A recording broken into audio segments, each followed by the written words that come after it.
পাকিস্তানের তরফ থেকে ধেয়ে আসা সবকটি মিসাইলকে রুখে দেয় ভারতের সুদর্শন চক্র অর্থাৎ S-400 এয়ার ডিফেন্স।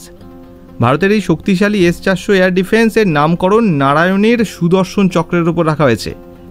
হিন্দু ধর্মে দেবদেবীর কাহিনী অনুসারে, বিশেষ করে ঋগ্বেদের যদি উল্লেখ করা যায়, তাতে নারায়ণের সবচেয়ে শক্তিশালী অস্ত্র হিসাবে এই সুদর্শন চক্রের উল্লেখ পাওয়া যায়, যা একদিকে যেমন সময় চক্রের প্রতীক হিসাবে দেখানো হয়েছে, তেমনি অন্যদিকে বলা হয়েছে দুষ্টের দমন তথা অশুভ শক্তিকে দমন করার জন্য এই সুদর্শন চক্র ব্যবহার করেন স্বয়ং নারায়ণ।